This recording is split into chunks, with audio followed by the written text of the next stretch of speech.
Korbaskila. Korbaskila. Ça va? Assalamu alaikum. Ça va?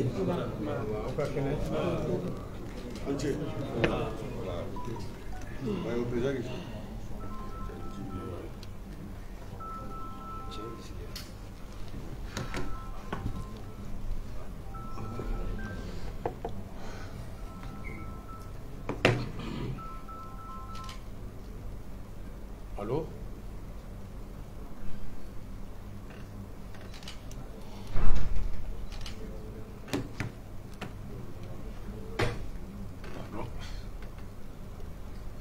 D'accord. Donc, Jama nous là. Entre la là. On va faire la bon, Balanka, on a connu ala ke kunu en bâtira. Bâti qu'on fait. An ka supporter minnu bɛ yan ani an balimaw n'an kɔrɔw n'an somɔgɔw minnu bɛ yan u ka ɲɛmɔgɔw ko ko u bɛna bi ko ka na foli bila an na ko tiɲɛ don k'an batira ko mɛ an ni foli ka kan o kun ko k'u bɛna midi kuma an ko midi kuma b'a sɔrɔ an ma fara ɲɔgɔn kan k'u ka to lahansara la ala y'a kɛ u y'u ka ɲɛmɔgɔw bila ka na olu de sigilen filɛ an kinibolo fɛ ayiwa an bɛna président i ka permission kɔnɔ an bɛ kuma d'u ma. On n'a qu'un mis au coffre. Après, au coffre, on a mis un peu de temps. Donc, comment tu es? Oui. Donc, président, comment bien il va dire?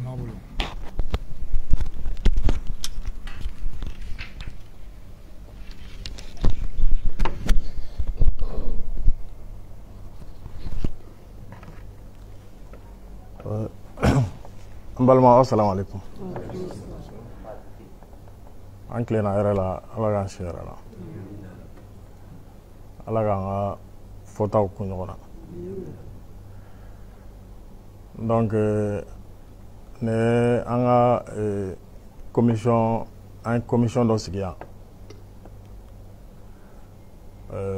an b'a fɔ a ma ko commission supporter des aigles du Mali a commission bɛ yan a bɛ san caman bɔ Aigle fɛn fɛn nana Mauritania an yɛrɛ on déplore aw ka naliw la a bɛ kɛ sufɛla fɛ parce que fɛn fɛn nana an sɔrɔ an tilegan fɛ u y'a ye an ye min k'u ye je crois que Kɔti Jibi yɛrɛ b'o la a ye nali dɔ kɛ yan donc en général n'an tɛ se ka taa aéroport la parce que aéroport yɔrɔ ka jan mais hôtel da la an bɛ mɔgɔw mobiliser ka na kunbɛli kɛ pour que ka équipe ka yan sigi ja don la k'a yir'u la k'a fɔ maliyɛn minnu bɛ yan an bɛ yan u kama mais malheureusement o ma se ka sɔrɔ o ta la mais tiɲɛ don défaite a bɛ digi an na an dusukun kasilen don tiɲɛ yɛrɛ la mais an nisɔndiyalen don parce que a ye min yira an na aw ka parcours kɔnɔna la vraiment a y'an nimisi wasa n'aw yɛrɛ y'a jateminɛ match o match supporter bɛ double ka taga an ye match fɔlɔ kɛ minnu bɔra o kɔfɛ minnu bɔra o ka ca n'o ye troisième match min bɔra o ka ca n'o ye kunu aw yɛrɛ y'a ye olu bɛɛ lajɛlen de y'an ci supporter bɛɛ lajɛlen an bɛ yan supporter bɛɛ lajɛlen tɔgɔ la ko ka n'a fɔ aw ye k'aw ni ce faso baara la aw ni ce aw yɛrɛ parce que o b'a fɔ tubabukan na ko c'est à dire aw fɛnɛ an bolo aw fɛnɛ sarasu bɛ ka min kɛ aw fɛnɛ sarasu de jamana drapeau sarasu tɛ sɔn a ka bin cogo min na vraiment aw fɛnɛ y'o kɛlɛ de kɛ kunun pour que drapeau kana bin a bɛ fɔ o la tubabukan na vous êtes tombé le drapeau en main vraiment an nimisi wasalen don aw ka parcours la hali n'o y'a sɔrɔ a kun ka d'an ye ka qualifier ka taa coupe d'Afrique kɛnɛ kan mais ni ala ma kiti min na o tɛ kɛ donc supporter bɛɛ lajɛlen tɔgɔ la u y'an bila ka na k'an ka na délégation bɛɛ lajɛlen fo k'a daminɛ chef de délégation na k'a daminɛ fédération président entraîneur a n'a ka staffu ani joueur k'a daminɛ capitaine fana na ka taa se bɛɛ lajɛlen ma donc an ka foli b'aw ye dan tɛ foli min na donc kuma ma ɲi da kelen na ne tɔw nana n fana bɛ kuma d'u ma pour que u ka dɔ fɔ ne tɔgɔ Mamadou Jakite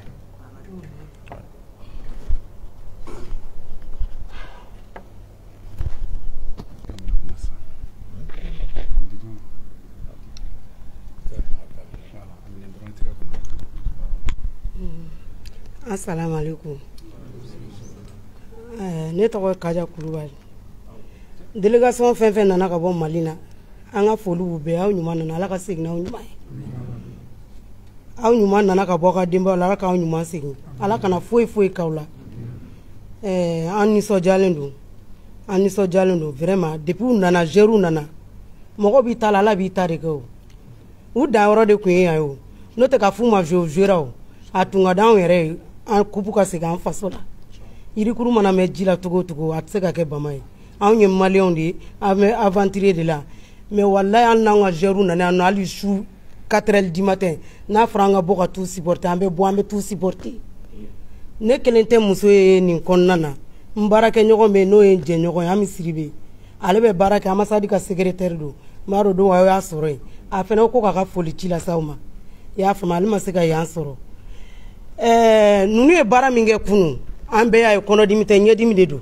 Ka taa premier match la ka na deuxième match la sanw y'anw gosi ye Mali ni Mauritanie ka match don ne yɛrɛ ka téléphone ye écran cira n y'a ɲini ka dɛsɛ n m'a sɔrɔ supporter kama mais an y'o kɛ mun kama an y'a kɛ an faso de kama a y'a faamuya bon denmisɛnnin ninnu an b'a ɲini u fɛ halisa u ka courage ta a bɛ courage ta an hakili jigin Tunisie 94 la an ma Yaoundé 72 ye mais Tunisie 94 an y'o supporter an y'o ye a ka dusu ta a ka se k'an kunkɔrɔ ta Mali kɔnɔ Mali kɔ kan sinon tiɲɛna maliyɛnw sɛgɛnna supporteriya la dɛ an jigiba tun b'a aw kan mais a ka di Ala ye Ala y'aw dan yan de donc an b'aw fo ka tila ka waleɲuman dɔn sini kɛnɛ bɛ Ala bolo Ala k'a kalifa an n'aw bɛɛ lajɛlen ma an b'aw ka entraîneur fo n'o ye Jibril Dramé vraiment an b'a fo k'a courage nosoti maliyɛn bɛɛ ka foli b'aw ye halisa Ala ka sababu ɲuman k'an n'aw bɛɛ lajɛlen Ala ka segin n'aw ɲuman ye ne bɛ bɔ kuma la an bɛ tɔw bɛɛ fo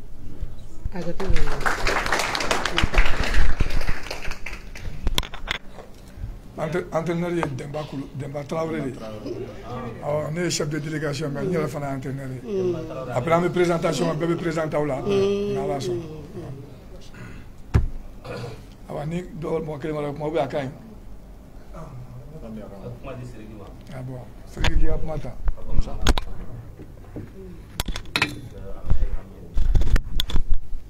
Sidiki bɛ ale fana tɛ Kulubali ye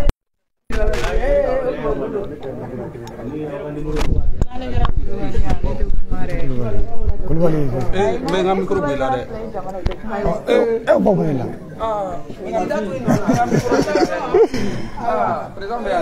ok le président bien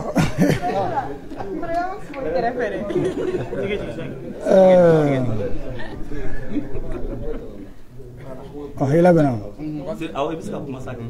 bismillahirrahmanirrahim assalamu alaikum an ka foli b'aw bɛɛ lajɛlen ne tɔgɔ ye Sidiki Kone n tɛ Kulubali ye quoi fɛn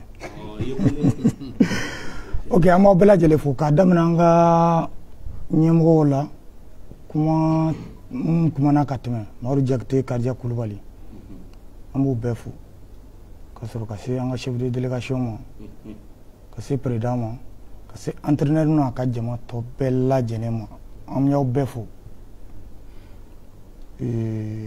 ka dɔ fara kumakɛlaw ka kuma kan min kɛra kunun balontan anw bɛna balontan ye fɛn saba de wa an bɛ bɔ so an taara saba bɛɛ de kan n'a kɛra min balontan dusukasi yɔrɔ anw bolo a dan ye terrain ye n'an bɔra terrain na ka ban an bɛna ɲɔgɔn bilasira de min kɛra min ɲana min ma ɲa mais an t'o hukumu kɔnɔ bi bilen an b'an ka balontannaw fo u n'u ka ɲɛmɔgɔw k'a daminɛ u nadon ka na se sisan ma presque an b'a fɔ mɔgɔ caman bɛ yan entraînement ma fɔ o kɔ balontan matchw ma fɔ o kɔ an bɛɛ y'a ye hakilina min tun bɛ u la u n'u ka ɲɛmɔgɔw la n'u ka entraîneurs la u m'a dogo anw na u b'a fɔ an ye su u b'a fɔ an ye tile a ye bɔ an ka taa supporter nin y'an hakilina de ye wa an fana tagara o de kan wa hakilina tun bɛ anw yɛrɛw la mais ni kunun ala b'a sago de la n'a ko ko min bɛ kɛ cogo min na don min na o bɛ kɛ ten o kɛra kunun ta in de ne b'a ɲini maliyɛn bɛɛ fɛ anw supporters y'a kun chef de délégation président entraîneur i n'i ka jama ani ka joueurs bɛɛ lajɛlen anw y'a kun a yɛrɛ k'a kun match tɔ ka ca dɛ balontanna ninnu wallahi denmisɛnnin fitininw don anw ye min ye u la don dɔ ninnu bɛ an ka jamana kunnawolo k'u ka n'u bolo jigin u bɛ bɔ yan clubw b'u bolo bɛɛ ka taa i cɛsiri baara fɛ équipe nationale bɛ yen a ka se ka don dɔ bɛ na an bɛ coupe ta ni ala sɔnna ma a don de ma se an kana pressé ni pressé la u bɛ na ni sarajugu cɛ ye donc ne b'aw bɛɛ fo k'a fɔ ko a kunna anw ma a fana a ka kun aw fɛ wallahi min yɔrɔ tun bɛ anw na anw ka se a ka fɔ anw ye ko tiɲɛ yɛrɛ la aw cira ma an ma balontan o de jɔyɔrɔ tun b'anw na mais bɛɛ y'a ye Jakite y'a fɔ a ka kuma na aw bɛɛ ye militaires de ye an bɛɛ ye militaires de ye aw ka kɛlɛkɛ marifan tun ye terrain kɔnɔna de ye anw fana ka kɛlɛkɛ marifan tun ye supporteria de ye an bɛɛ binna ka marifa to an bolo si ma i ta bila donc n b'aw fo ka bɔ kuma na nin yɔrɔ la vraiment an content na a kana foyi fɔ aw yɛrɛ ma ala y'a a kun ka di ala ye cogo min na a kɛra ten mɔgɔ tɛ se ka foyi kɛ ka tɛmɛ ala kan n y'aw bɛɛ fo.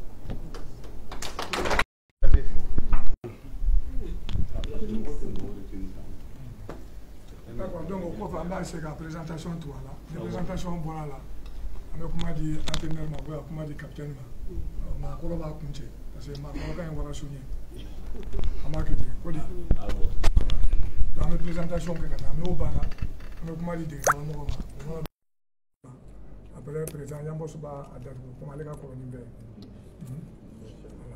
donc ne ye Djibril Dramé ne bɛ yan comme chef de délégation ministère ka représentant. Ne ye Kasim Kulubali ne ye fédération président ɲɛmɔgɔ Dankan. Ne ye Isaka Jakite ne ye fédération mɔgɔ ye. Eko. Laji Adama Kone, officier média. Ibrahima Touré, Bill, team manager. Mamadou Noukouma, entraîneur de gardien. Laïsama. Soumaïla Traoré, le kiné. Mais, olu b'a fɛ ka ɲɛda de dɔn. A bɛ fɔ a ɲɛda de dɔn wa? Ɔhɔ, a ye taa n'a ye. a dun ɲɛna lɔ. Boyi, a ye boyi, boyi. journaliste joueur wɛrɛ wuli sa olu kɔrɔ fɔ an ma an wuli k'aw présenter. An bɛ taa a fɔ k'a sɔrɔ an yɛrɛw y'a ye. I tɔgɔ i bɛ wuli k'i I tɔgɔ fɔ. I tɔgɔ Meri Tarawele. Meri Tarawele, i b'i ka numéro fɔ. 15. Abdul Karim Traoré, numéro 19. Voilà. Issa Jakite, numéro 13. Ne Lassine Keita, numéro 6. Cheikh Mar Keita, numéro 8. Kamara Moussa, numéro 5. Malik Berté, numéro 17. Amadi Kamara, numéro 14. Dawa Jakite, numéro 25. Bouagarde, numéro 2. Fatima Diallo, numéro 20. Diallo. Adam Kone, numéro 3. Sekou Sano, numéro 10. Demba Traoré, entraîneur. Keita Fatou, patron. Tidiane Dali, numéro 12. Abdussalam, numéro 9. Ibrahima Kouba, numéro 21. Numéro 25. Salif Ouattara, carrière. Moussa Kone, numéro 4. Neto Mamadou, numéro 8. Amadou Kone, numéro 4. Iwa Ouattara, numéro 18. Bédian Koulibaly, numéro 1.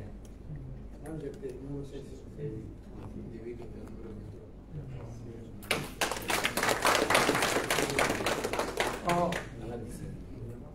C'est un homme qu'on fait.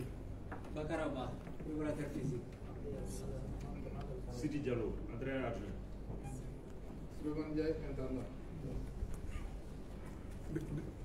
Allez, le stade. Jeanne Bambera. Allez, s'agérer.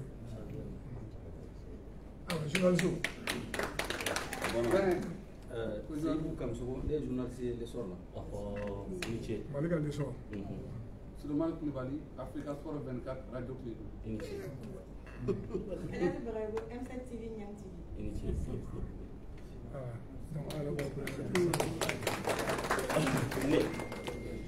Ne tɔgɔ Musa Diallo fila b'an ka fɔ la. Diallo tɛ. Abubakar Boli.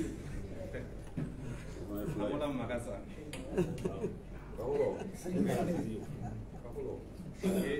Adama Koulibaly.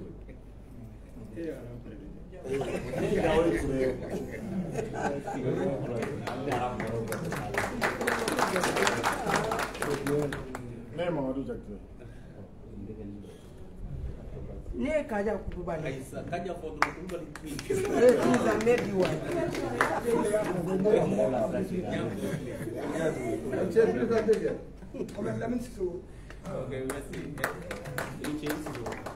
Je crois que bien présenté là, comment on a fait tout ça.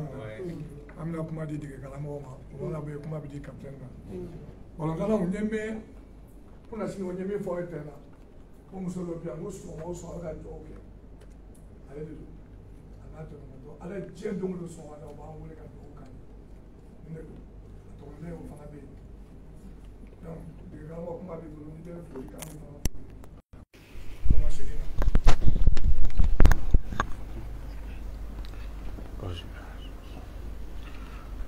aw bɛɛ salamu alaikum aw taamana ka sama wurare na a diyara n ye kunun balontan bannen an fana tun balontan bɛ ban waati min an fana tun kan ka segin ka taa aw fo k'aw to terrain kɔnɔ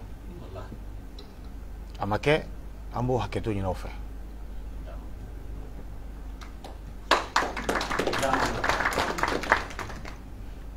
mɔgɔninfin i bɛ baara kɛ k'a da fɛn dɔ kan hakilina joueur fɛn fɛn bɛ yan responsable fɛn fɛn bɛ yan encadreur fɛn fɛn bɛ yan équipe in ta ka baara kɛ wasa ka kunnawolo ta yan ka taa di Mali jamana ma Ala y'a kɛ tan an tɛ Ala jalaki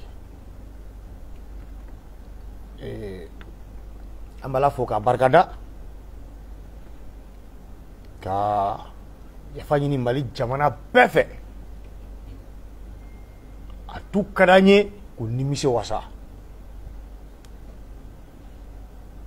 aw ni ce aw ni baraji aw yɛrɛ ye n bɛ bɔ kuma la yan.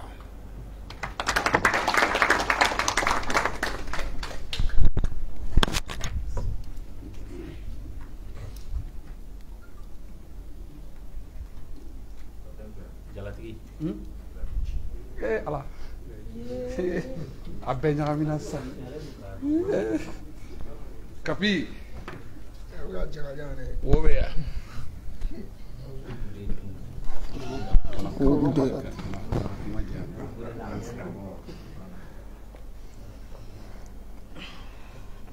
Salamu alaikum. Ne tɔgɔ Cheikh Oumar Keita, capitaine de l'équipe. An bɛ supporteriw fo folicogo ɲuman la. A ye ni ce, a ye bɔli min kɛ ka n'an soutenir, an b'a fo ka barika la. An bɛɛ tun bɛ laɲini min kɔ, Ala ma se ka laɲini nɔgɔya an ye. Donc an b'a a ye deli a ka yafa an ma.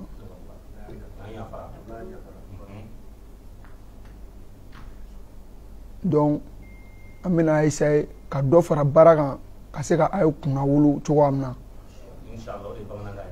Inshallah. Donc salamu alaikum, ne bɛ kuma bila.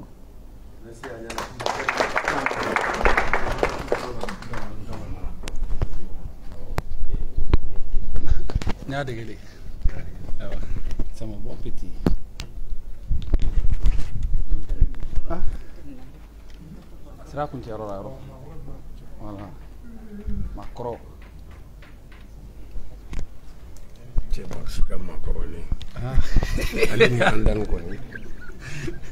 Ah, vaccine andan nga Macron de. Eh, au club là. Au club na ka club a retiré. Assalamu alaikum. Bɛɛ bɛɛ lajɛlen fo vraiment aw supporters aw sara t'an bolo mais comme n balimamuso y'a fɔ cogo min na u bɛ yan u bɛ kɔfɛ jamana kɔfɛ u nana fɛn ɲini aw bɛɛ de y'o ye an bɛ dugawu kɛ ala ka fɛn ɲini ala ka fɛn ɲuman d'aw ma ala ka aw ɲuman bɔ yan n'aw bɛ taa don min na aw ɲuman ka se so. Aw nara denmisɛnninw ɲɛji cɛ a diyara an ye kosɛbɛ parce que u ye ballon tan effectivement u ye ballon tan mais ballon tan ye fɛn dɔ de ye soit i bɛ gagner ou bien i bɛ perdu ballon tan ka gɛlɛn don na i bɛ ballon ɲuman tan o don yɛrɛ dɔw de b'a to i bɛ perdu don dɔw la i tɛ jouer yɛrɛ i bɛ se ka match gagner anw yɛrɛ nana minnu ka dugu la yɛlɛ o ye sugulen tun tɛ k'olu tɛ taa finale la mais olu cira cogo min kunun yarɔ kata 4-1 donc u ka président yɛrɛ ka ci bɔra ne fɛ yan sisan n bɛ k'o de lamɛn o de y'a to Jibril bɛ n wele o de ye ne bila retard la mais aw nali a diyara n ye vraiment a diyara n ye n'an taara so an bɛ compte rendu kɛ parce que aw ye nin kɛ je crois que denmisɛnninw kan ka faamuya aw yɛrɛ k'aw kunkɔrɔ ta aw ka walanwalan u ye kuma kelen fɔ an tun bɛ tilen kan hali aw ka préparateur dɔ y'a fɔ a ɲɛna sɔrɔ a tun bɛ table kan kuma min ala ko de don a k'a bila o minɛn kɔnɔ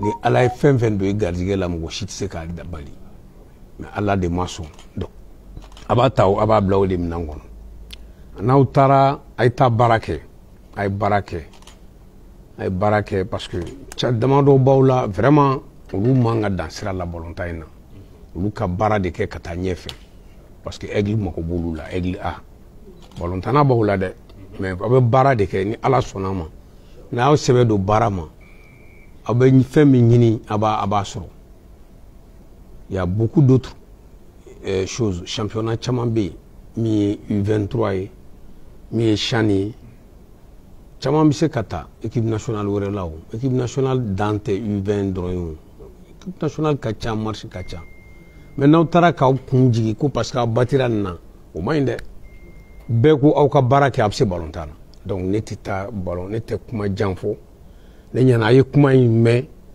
aw de ye balontan k'aw ka baara ye batili ko kelen o man ka aw fɛ aw dan sira la vraiment an y'a daminɛ jamana 9 de y'a daminɛ jamana 5 binna a 4 de taara demi-finale la donc ça veut dire que valeur b'aw la donc a ma kojugu kɛ mais ni ala ma fɛn min don i garijɛgɛ la don min na i tɛ se k'o sɔrɔ donc an b'aw fo aw minnu nara vraiment denmisɛnninw ɲɛji cɛ nin diyara n ye kosɛbɛ u k'a dɔn ko mɔgɔ b'u kɔ ko mɔgɔ tun b'u kɔ a malgré k'u batira n'aw tun ye mɔgɔ wɛrɛ aw tun bɛ taa aw ka so mais aw y'a a ŋaniya siri ka na min kɛ dɛ o de ɲara n'a bɛɛ ye donc an ka foli de b'aw ye an b'aw fo vraiment a diyara n ye a bonyara ma merci beaucoup